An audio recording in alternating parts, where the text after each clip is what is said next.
Sejak era Soeharto hingga hari ini sebenarnya BUMN itu sapi perah. Dia selalu menjadi sapi perah. Baik sapi perah bagi partai-partai maupun sapi perah bagi kekuatan eksekutif yang ada di dalamnya posisinya. Itu tidak pernah bergeser.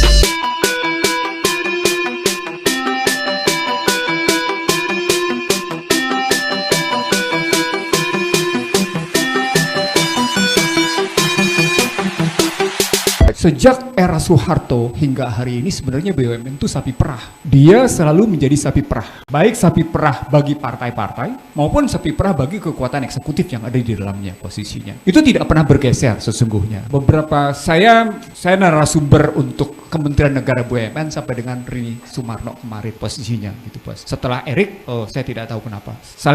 Sesekali saya bersama Refli juga. Tapi saya mengatakan dalam pengalaman saya ketika saya melakukan pembahasan itu di dalamnya belum ada pergeseran cukup signifikan bagaimana mencegah BUMN untuk tidak dimasuki entitas politik. Agak kesulitan kita untuk maka gagas saya tentang pembentukan holding itu bukan cuma sekedar dalam rangka membesarkan holding, tapi sesungguhnya dalam rangka mencegah masuknya entitas politik.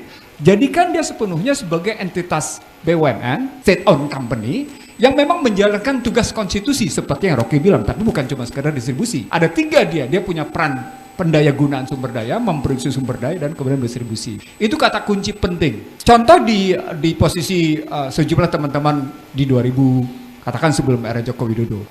Saya mendapatkan misalnya, bagaimana presentasi saya di Komisi 6 misalnya, saya menyebutnya begini, saya nggak enak ngomongnya, tapi saya ulang. Sebenarnya teman-teman Komisi 6 itu kalah dengan permainan politiknya teman-teman direksi BUMN. Teman-teman Komisi 6 itu main politik pakai kantongnya atau pakai orang lain. Tapi kalau yang namanya teman-teman direksi ke BUMN, enggak. Dia cukup menggali apa yang ada di BUMN itu. Itu kejadian. Bagaimana caranya? Manipulasi akuntansi, nggak ketahuan, selesai. Gampang aja. Jadi kalau Rocky bilang tadi nggak ada persoalan akuntansi, buat saya justru ada di akuntansi. Karena akuntansilah cara menyelinap. Karena di akuntansilah cara untuk membenarkan kesalahan atau kemudian pada kasus Garuda misalnya, Anda ingat kasus yang kelama kemarin kan? Bagaimana akuntansinya salah kemudian sampai akhirnya minta laporan kembali, laporan keuangannya posisinya. Anda juga bisa lihat sejumlah teman-teman BUMN yang bisa naik kelas gitu ya, dari posisi direksi menjadi menteri, menjadi wamen. Itu kelihatan. Bahkan dengan orientasi pendekatan keuangan, seorang dirut bank bisa menjadi dirut PLN. Sehingga pendekatan PLN, pendekatan keuangan posisinya. Saya nggak usah sebut siapa namanya. Lalu kemudian di KPK kan, lalu kemudian bebas karena Dirut Bank Mandiri jadi Dirut PLN maksudnya?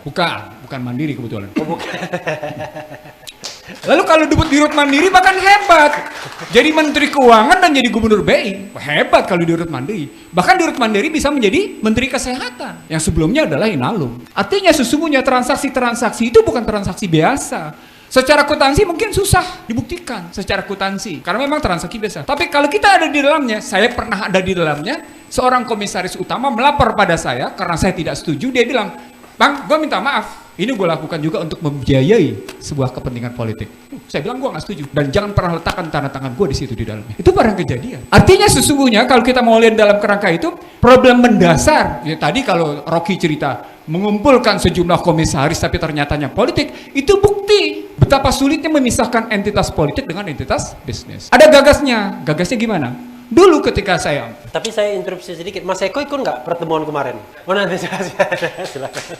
Saya ngelihatnya begini, ketika saya dulu melihat situasinya begini karena BUMN jadi sapi perah, saya mengatakannya begini, rekrutmen komisaris dan direksi itu dilakukan secara terbuka dengan menggunakan tangan ketiga, secara profesional. Jadi entitas politiknya dipangkas habis-habisan. Gunakan yang namanya lembaga-lembaga rekrutmen. Bung Refli, tahun 89, orang-orang Indonesia masuk dalamnya namanya diburu oleh sejumlah perusahaan farmasi Singapura.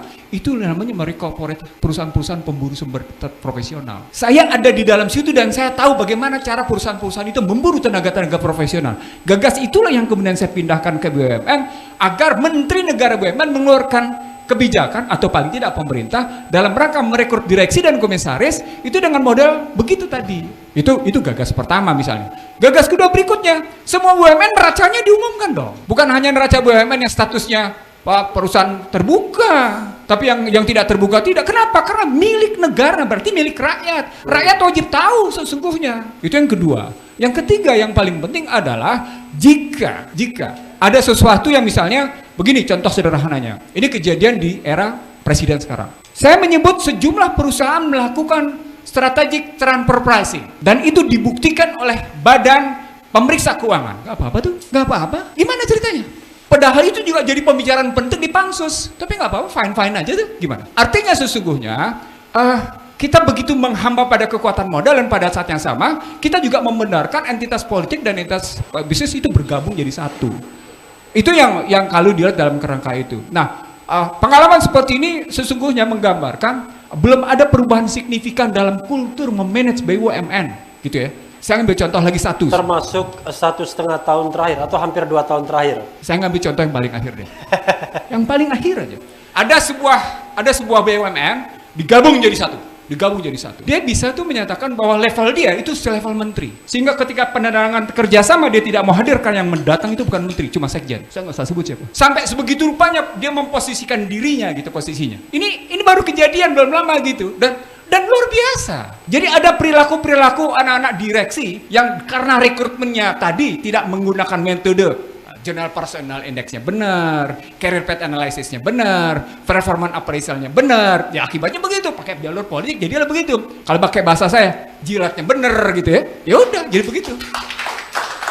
Enggak, kita tidak betul-betul kalau istilah tadi menggunakan fit and proper. Dalam prakteknya nggak begitu, nggak juga fit and proper, nggak juga berarti harus fit and proper ceritanya. Nah, kalau kemudian kita masuk ke dalam apa yang disebutkan oleh tadi kebetulan Mas Eko bicara kelistrikan. Kalau bisa mic-nya stay di sini, Iya. jangan kemana-mana. Mas Eko, saya adalah saksi ahli 2 kali menggugat undang-undang kelistrikan, 2 kali. Gugatan pertama dipenuhi oleh namanya Mahkamah Konstitusi, ya, batal dia. Tahu apa yang kejadian kedua? Dengan menggunakan permainan diksi dan narasi pada kontennya sama, maka Mahkamah Konstitusi sebagian menolak. Apa artinya? Sesungguhnya listrik sudah dilakukan privatisasi. Sesungguhnya begitu. Anda mau argumen apa? Terserah. Tapi inilah kejadian. Apa dampaknya? Maka kalau tadinya kita menggunakan istilah TDL, tarif dasar listrik, sekarang kita menggunakan tarif listrik. Kenapa? Karena ada problem dari namanya pembangkit, ya, ke transmisi, ke distribusi. Ya, Jawa Bali yang menguasai sekitar 70% pasokan nasional itu tidak lagi dikuasai pasokannya oleh PLN. Dia dikuasai oleh posisi swasta. Saya mau kasih tahu sama Anda, ketika saya berdebat di bawah direksi Sofyan Basir, kasus 35.000 megawatt atau 35 gigawatt itu posisinya adalah asumsi-asumsi yang salah. Kenapa? Karena memperkirakan pertumbuhan ekonominya 7%. Fast track yang kedua adalah fast track yang salah. Sekali lagi, karena dia tidak berjalan dengan pemintaan kebutuhan berdasarkan pertumbuhan ekonomi dan perkembangan industri. Sehingga kesalahan yang terjadi pada fast track 2 dilanjutkan dengan yang namanya perencanaan 35.000 megawatt. Apa akibatnya? PLN rugi. Kenapa? Karena prinsipnya take and pay. Anda mau pakai enggak bayar posisi.